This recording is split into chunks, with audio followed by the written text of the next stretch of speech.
Selamat pagi, siang, dan malam untuk teman-teman yang bermimpi dalam hidup dan selalu berjuang untuk mimpinya. Apa kabar teman-teman dan sahabat-sahabat semua? Hellbound, serial ini baru saja rilis kemarin di Netflix. Diangkat dari webtoon yang berjudul sama. Mengisahkan situasi Korea pada tahun 2022 tentang kisah supranatural makhluk menyeramkan yang mengincar orang-orang yang berdosa setelah memberitahu waktu ajal mereka. Banyak orang percaya mengenai rumor itu karena tertangkap kamera, tapi banyak pula yang menilai itu adalah rekayasa belaka. Di tengah situasi tersebut, muncul Jung Jin-soo yang merupakan pemimpin sekte kebenaran. Ia menyebarkan kepercayaan bahwa situasi yang sedang terjadi adalah tanda dari Tuhan. Dibintangi oleh Yoo Ah-in, Kim Hyun-jo, Park Jung-min, dan Woo Jin-ah. Disutradarai oleh Yoon Song-ho yang terkenal dengan film Train to Busan-nya dan juga Peninsula. Ada infografis tentang nama-nama tokoh yang hadir di part 1. Sebelum mulai, kita bumper dulu.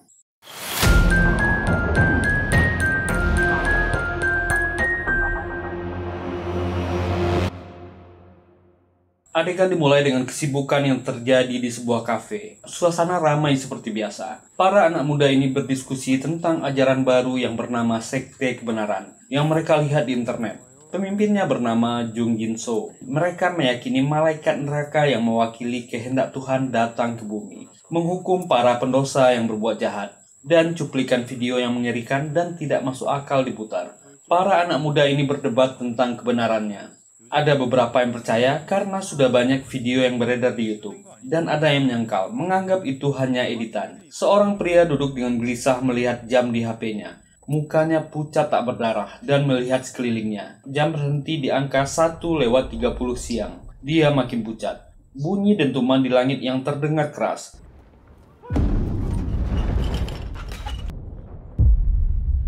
Tiba-tiba, kaca kafe pecah. 3 makhluk menyeramkan masuk dan mengejar pria yang gelisah tadi.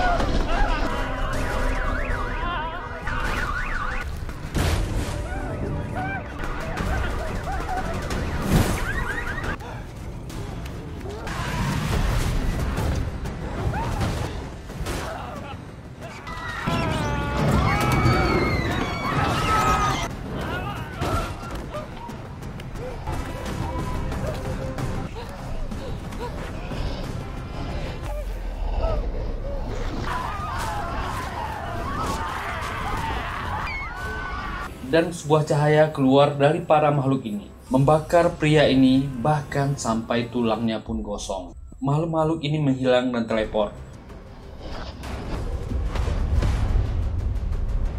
Penduduk kota heboh dan ketakutan dengan peristiwa yang sangat menyeramkan itu.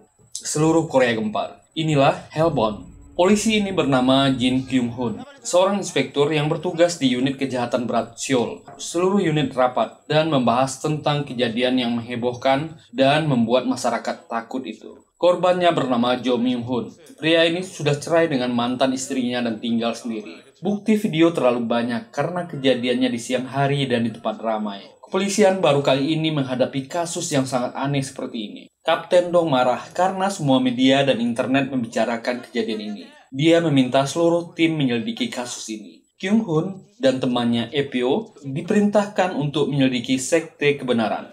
Mereka mengadakan pertemuan di dekat TKP. Dia harus berbicara dengan pemimpin sektenya, Jin-soo. Kyung-hoon dan Epyo menuju TKP. Mereka membicarakan sekte yang baru berusia 10 tahun ini. Mereka sangat terkenal karena membicarakan peristiwa aneh yang hampir terjadi di seluruh dunia. Bahkan ada kelompok radikal yang bernama Arrowhead yang dihubungkan dengan sekte ini. Kyung-hoon sedikit pun tidak percaya dengan peristiwa ini. Malaikat neraka yang menghukum manusia yang berbuat jahat itu tak masuk akal. Tapi banyak orang yang mulai percaya karena terlalu banyak bukti video. Epyo bahkan setuju dengan sekte ini, karena orang jahat hanya akan bebas dan hukumannya tidak sesuai begitu masuk pengadilan. Mereka sampai di TKP dan memeriksa tempat kejadian. Bukti-bukti di lapangan terlalu nyata, bahkan forensik tidak bisa menjawabnya. Tidak ada jejak dari makhluk itu, semua bukti hanya milik korban. Dan kebetulan sekte kebenaran memberikan ceramah di dekat TKP.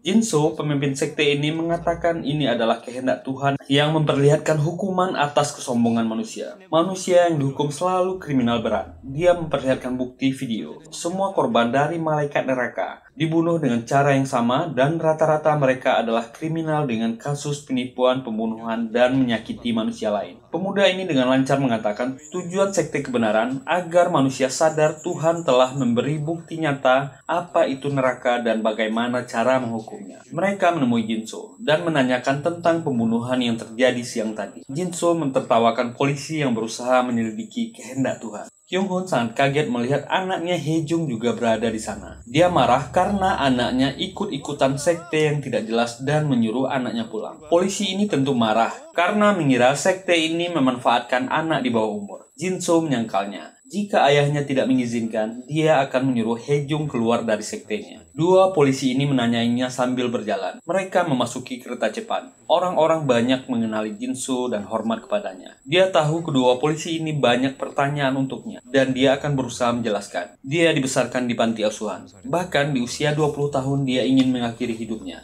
Tapi semuanya berubah setelah dia ke Tibet dan menyaksikan 3 makhluk yang sedang menghukum manusia.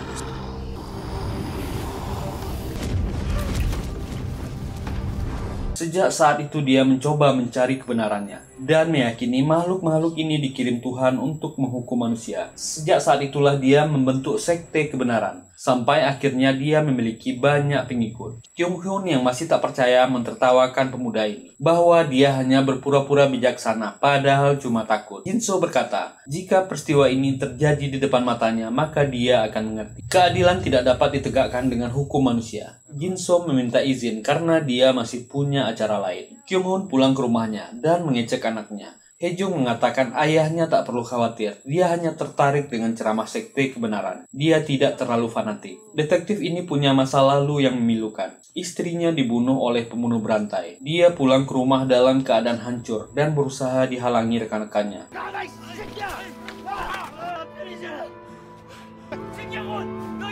Lalu dia melihat istrinya terbunuh dalam keadaan yang parah. Pembunuhnya berhasil ditangkap, tapi karena dia dalam keadaan mabuk waktu melakukannya, dia hanya dihukum ringan selama 10 tahun. Dia ingin sekali menembak orang ini, tapi dihalangi kaptennya. Dia harus bersabar demi anaknya Hye-jung. Dan dia juga melihat si pembunuh mendapat remisi dan akan segera bebas. Wanita ini bernama Park Jung-ja, seorang janda yang ditinggal oleh suaminya. Mempunyai 2 orang anak, setelah menutup tokonya dia pulang. Dia dikejutkan oleh anak-anaknya yang memberi ucapan selamat ulang tahun untuk ibunya. Sambil bernyanyi dan mengucapkan selamat, si bocah laki-laki merekam dengan HP-nya. Jung-ja memeluk anaknya. Sebuah peristiwa menyeramkan terjadi. Sebuah wajah menyeramkan muncul dan mengatakan dia akan mati 5 hari lagi pada pukul 3 sore dan dia akan masuk neraka. Ini adalah pemimpin Arrowhead, kelompok agama radikal yang terhubung dengan sekte kebenaran, yang meyakinkan orang-orang bahwa dunia sudah berubah. Tuhan akan menghukum orang-orang jahat.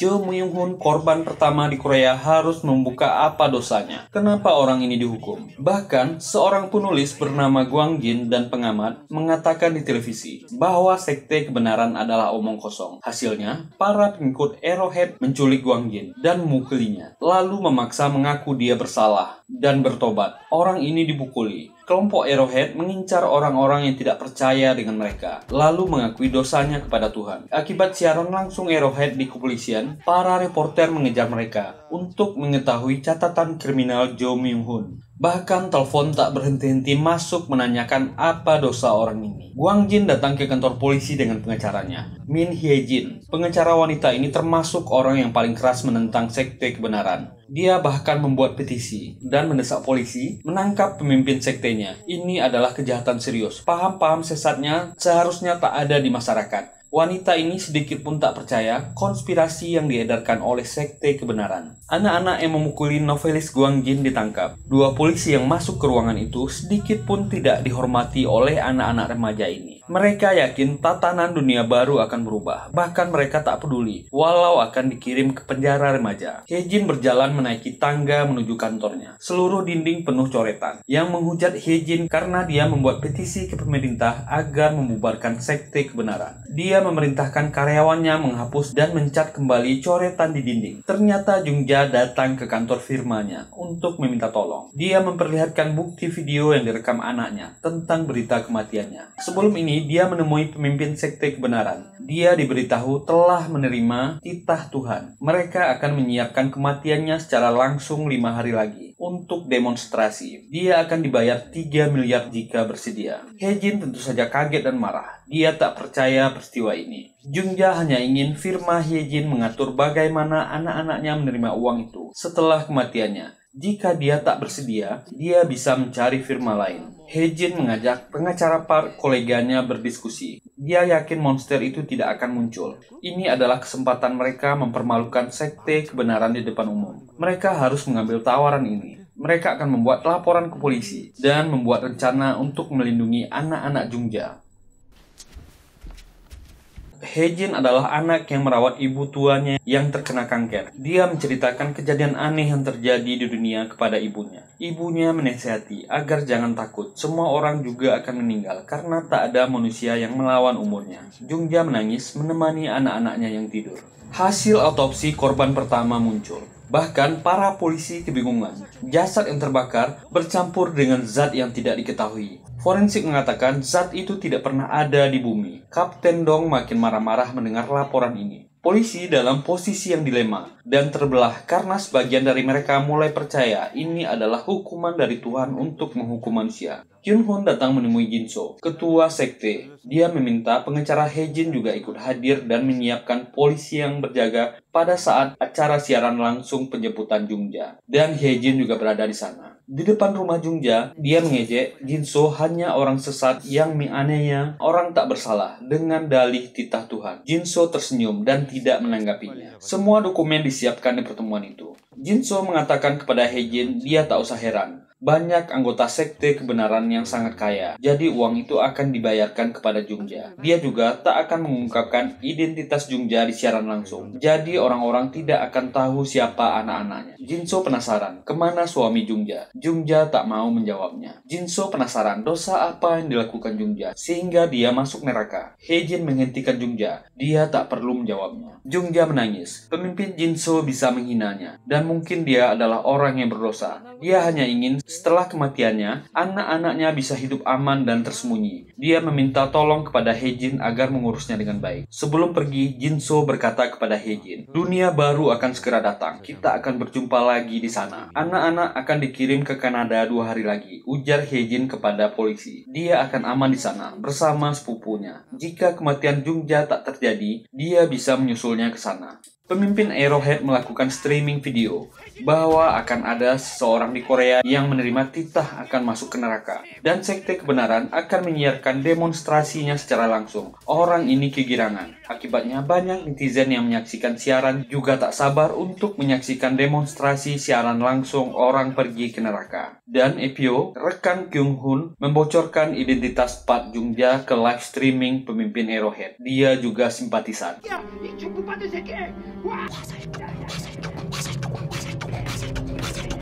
Kyung-hun yang baru pulang tak menemukan anaknya Hye-jung ada di rumah. Dengan cemas dia mencoba menelpon. Rupanya Hye-jung beralasan dia besok akan ujian dan akan menginap di rumah temannya. Tak disangka Hye-jung sedang bersama dengan Jin-so, pemimpin sekte kebenaran. Apa yang akan mereka lakukan? Hye-jung berkata dia sudah siap untuk melakukannya. Apa yang direncanakan Jin-so dengan anak remaja ini? Jin-so berbisik kepada Hye-jung, betapa lemahnya hukum manusia. Hari ini kita akan bersama memulai menciptakan dunia yang bebas dari pendosa. Hye-jin menghubungi Kyung-hun. Jung-ja dan anak-anaknya dalam bahaya. Identitasnya bocor di internet. Mereka segera sama-sama bergerak. Segera mereka bergegas ke bandara. Malam ini, anak-anak harus berangkat ke luar negeri. Jung-ja dan anak-anaknya berpisah. Hye-jin mengantarkan anak-anak ini ke pesawatnya. Untunglah anak-anak ini berhasil naik pesawat dan terbang dengan aman. Orang ini adalah pembunuh berantai, pembunuh istri Kyung-hun yang telah bebas. Ternyata Jin-so dan Hye-jung berniat menghukum orang ini. Hye-jung bergerak dan menyentrum orang ini hingga pingsan.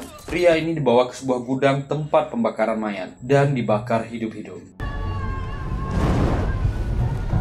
Jinso meyakinkan Hejung ini adalah awal dunia yang lebih baik. Mereka akan menghukum para pendosa. Hejung menangis bahagia. Jinso, pemimpin sekte ini, ternyata juga sakit dan psikopat. Paginya mayatnya ditemukan. Para media dan reporter berlarian memotret di lokasi. Sementara, Hyung Kyun yang tak bisa menghubungi anaknya kebingungan. Apalagi kaptennya menyuruhnya menonton berita. Ada mayat terbakar yang ditemukan di rumah kaca yang terlantar. Sepertinya Jinso ini meniru cara malaikat neraka dengan membakar mayat korbannya. Dan Hyung Kyun tahu korban terbakar ini adalah pembunuh berantai yang telah membunuh istrinya. Kembali pemimpin Arrowhead Streaming menyangka pembunuh berantai yang dihabisi Jisoo dan Hejung adalah hukuman dari Tuhan melalui malaikat neraka. Orang kejam ini tak pernah mendapat hukuman yang setimpal dari manusia. Dia berteriak kegirangan. Dan untuk Park Jung-ja yang akan dihukum mati besok, dia berteriak agar Jung-ja mengakui dosa-dosanya kepada masyarakat. Masyarakat yang percaya kepada sekte kebenaran berteriak-teriak di depan rumah Jung-ja agar dia mengakui dosa-dosanya. Anak buah Hejin terkejut bahwa semua TV akan menyiarkan siaran langsung eksekusi Jung-ja besok. Orang-orang ini menganggap jika Jung-ja adalah pendosa, jika dia wafat, dunia baru akan lebih baik.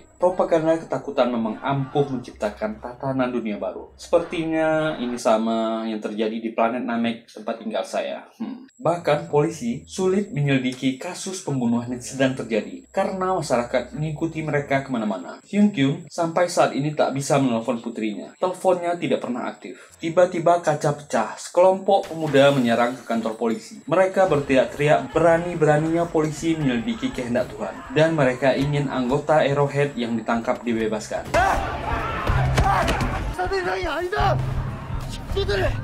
Hari eksekusi datang. Rumah Jung-ja dimodifikasi sedemikian rupa. Kamera dan TV-TV bersiap meliput. Sekelompok orang datang memakai topeng. Ini adalah para donatur yang membiayai sekte kebenaran. Hejin dan pengacara Park berdiskusi. Mereka mulai ragu-ragu. Apakah makhluk-makhluk itu akan datang untuk menjemput Jung-ja? Jung-ja masuk dengan lemas. Bagaimana perasaan seseorang yang tahu ajalnya akan datang sebentar lagi? Dia terlihat pucat dan bingung. Kyung-hun, Epyo, dan tim SWAT juga bersiap-siap di lokasi. Kyung-hun memberi perintah. Mereka akan menembak jika Jung-ja dalam bahaya. Orang-orang sekte kebenaran datang dan mempersilahkan selain Jung-ja tidak boleh ada orang yang berada di lokasi. Bahkan Jung-ja tidak bisa menghubungi anak-anaknya di hari kematiannya. Nah, di sini mulai menegangkan nih. Masyarakat berkumpul menonton di lokasi. Para polisi bersiap dan Jung-ja menanti apa yang akan terjadi padanya. Narasi dari pihak sekte kebenaran. Demonstrasi ini adalah kehendak Tuhan yang ingin menunjukkan rasa sakit abadi yang akan diderita subjek di neraka. Semua yang melihat ini harus menghilangkan kesombongannya. Lalu bertobatlah dengan penyesalan. Hampir semua penduduk Korea menghentikan kegiatannya untuk melihat siaran langsung ini. Hitung mundur dimulai.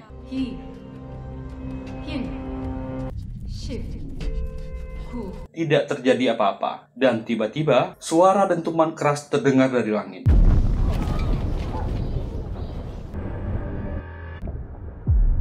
Makhluk-makhluk ini muncul lagi. Mereka menyerang Jung-ja dan mengeksekusinya dengan kejam.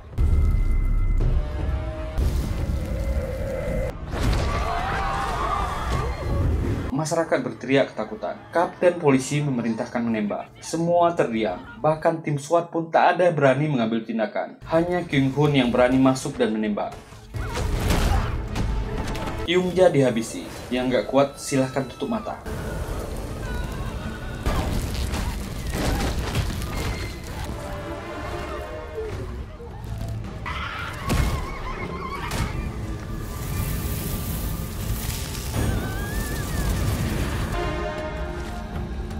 Tiga makhluk ini kembali menghilang. Masyarakat di sekitar lokasi gempa, Epyo malah memulai terlebih dahulu dan bersujud. Semua orang-orang yang berada di sana bersujud. Hanya Hejin dan beberapa orang yang masih berdiri. Otak mereka tak sanggup mencerna kejadian yang tak masuk akal ini.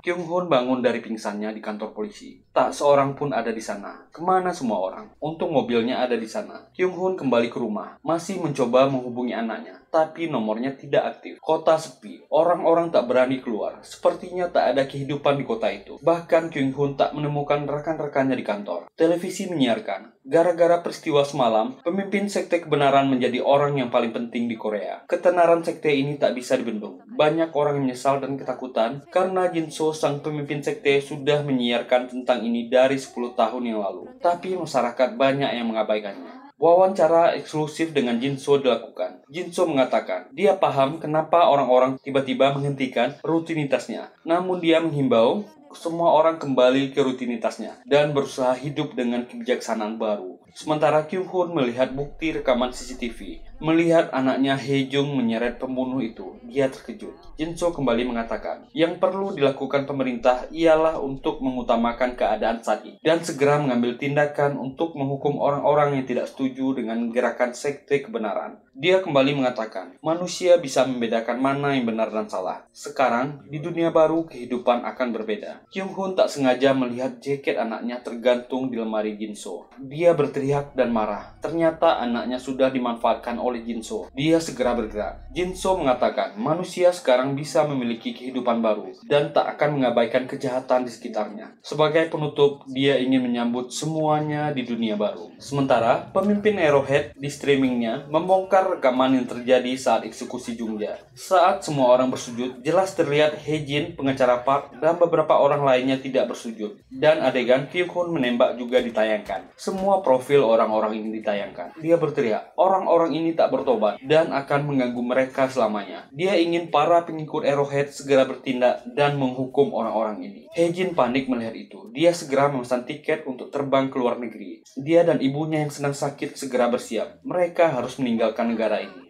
Hye Jin membuka amplop yang dikirimkan kepadanya. Dia menemukan info yang mengejutkan tentang Jung Jinso. Kyung Hoon sampai di markas tempat ketua Jung Jinso. Mengambil kunci Inggris, dia bergerak keluar. Banyak masyarakat yang berada di sana, yang ingin masuk ke sekte kebenaran. Orang-orang yang mengenalnya berusaha menghentikannya. Kyung Hoon tak peduli dan melawan orang-orang yang menghalanginya. Dia tetap berjalan dan berteriak dengan keras di depan pintu.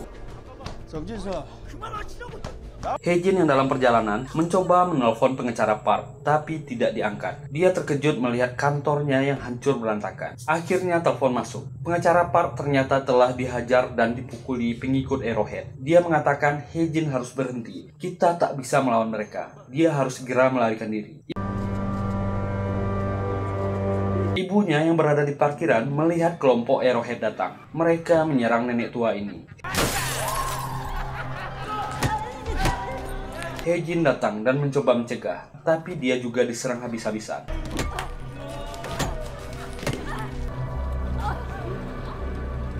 Para pengikut Arrowhead meninggalkan mereka berdua.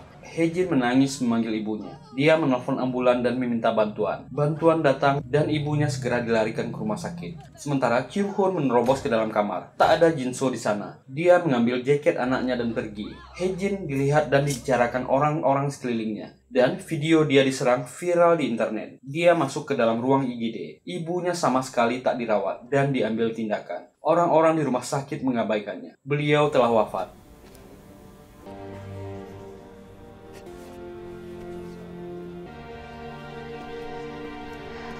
Sementara, Kyung Hoon dilempar dan dikutuk, juga diserang oleh para pengikut sekte kebenaran.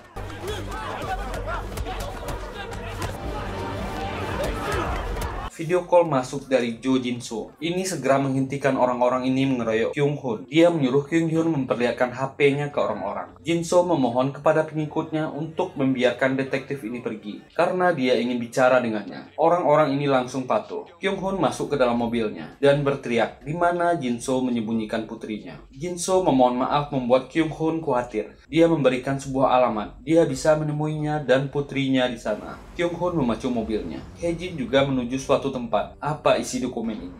Kyung Hoon sampai di sana. Ini adalah panti asuhan tempat Jinso dibesarkan. Tempat ini sudah lama ditinggalkan dan tak terurus. Kyung Hoon masuk ke area ini dengan pistolnya dan mendengar suara piano dari lantai atas. Dia bergerak ke atas dan melihat Jinso di sana. Dia berteriak dengan marah. Kenapa Jinso memanfaatkan anaknya? Dengan santai Jinso berkata, Tolong dengarkan dia dulu. Dia akan memberitahu Hejung setelah dia bicara. Dia berkata, dia telah menerima titah ini 20 tahun yang lalu. Ketika itu dia masih bersekolah dan melihat wajah itu di lorong. Dan dia mengatakan dia akan mati 20 tahun lagi pada pukul 10.30 malam. Awalnya Jinso mengira dia bermimpi. Sejak saat itu dia mencari kasus yang serupa. Awalnya dia tak berharap itu nyata. Kyung-hun tak sabar bertanya, kenapa dia memperalat anaknya. Jinso memohon, tolong dengarkan dia sampai selesai. Seumur hidupnya dia tak pernah mencuri dan menyakiti perasaan orang lain, kecuali ketika dia membunuh pembunuh berantai itu dengan Hejung. Itu pun karena dia tahu ajalnya sudah dekat. Dia tak tahu kenapa dia dihukum. Dia menghabiskan waktu 10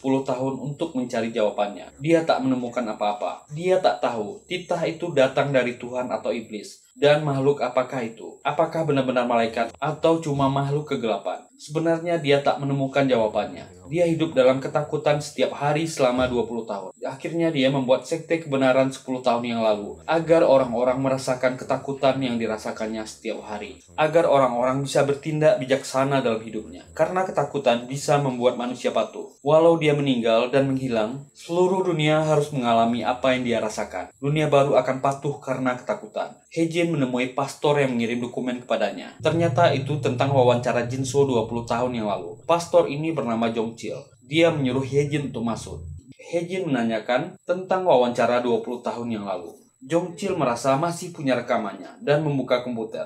Saat itulah dia mendengar pengakuan Jinso yang melihat wajah dan suara. Dia akan mati 20 tahun lagi. Hejin meminta salinan audionya, tapi pendeta ini malah menghapusnya. Tidak bisa, karena sudah kuhapus, ujarnya. Hejin tercengang. Beberapa hari yang lalu, ketua Jinso menemuinya agar dia menjebak Hejin di sini. Lalu jabatan ketua sekte kebenaran akan diberikan kepadanya. Sekte ini akan menjadi organisasi keagamaan yang paling berpengaruh di seluruh dunia dengan membunuhmu di sini. Hejin berlari keluar. Orang-orang Arrowhead sudah mengepung tempat itu. Dia tertangkap dan dipukuli. Jongchil keluar dan berkata, dia akan menjadi ketua yang sangat berbeda dari Jinso. Hejin dihajar dan dipukuli. Kembali ke Jinso. Dia sudah tak punya waktu lagi. Dia akan memberi Kyung-hun dua pilihan. Makhluk-makhluk itu akan datang membunuhnya. Jika dia merekamnya dan menunjukkannya kepada dunia, orang-orang akan panik dan akan terjadi kekacauan di mana-mana. Atau dia bisa pulang ke rumah. Hejung sudah menunggunya di rumah. Dunia akan tertib dan adil sesuai keinginannya. Tutup mulut tentang kematiannya dan nikmati dunia baru yang dia ciptakan. Kyung-hun terdiam dan waktunya tiba. Makhluk-makhluk ini datang dan menyerang Jinso. Ketua sekte kebenaran ternyata orang pertama yang diberi suara kematiannya sendiri.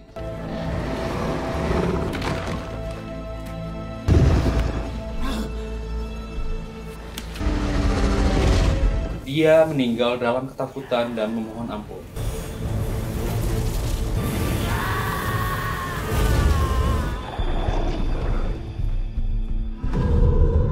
Kyung-hun terdiam dan melihat tengkorak Jinso. Dia telah membuat keputusan. Dia akan melanjutkan hidupnya dengan anaknya. Dia pulang dan menemui Hejung dan menangis. Hejung datang memeluk dan menenangkannya.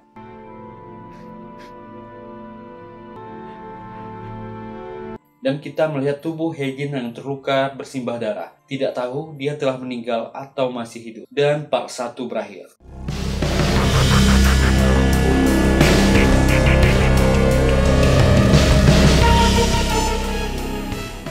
Serial ini terdiri dari 6 episode. Dan sudah saya rangkum 3 episode langsung di part 1. Dan kita jumpa lagi di part terakhir, 2 hari lagi. Serial yang sangat unik. Bahkan saya sangat terkesan tentang ide serial ini. Penuh plot twist yang membuat kita berpikir tentang fenomena aneh ini. Bahkan di film ini saya tidak tahu tokoh utamanya. Jinso malah meninggal. Apakah misteri makhluk hidup ini akan terungkap di part terakhir? Semoga terhibur menonton video ini. Terima kasih sudah meluangkan waktunya di channel ini. Saya ucapkan selamat bergabung bagi yang pertama kali menemukan channel ini. Silahkan tekan tombol like, subscribe, dan nyalakan loncengnya. Kita jumpa lagi di video selanjutnya. Tetap sehat, tetap bahagia. Bye.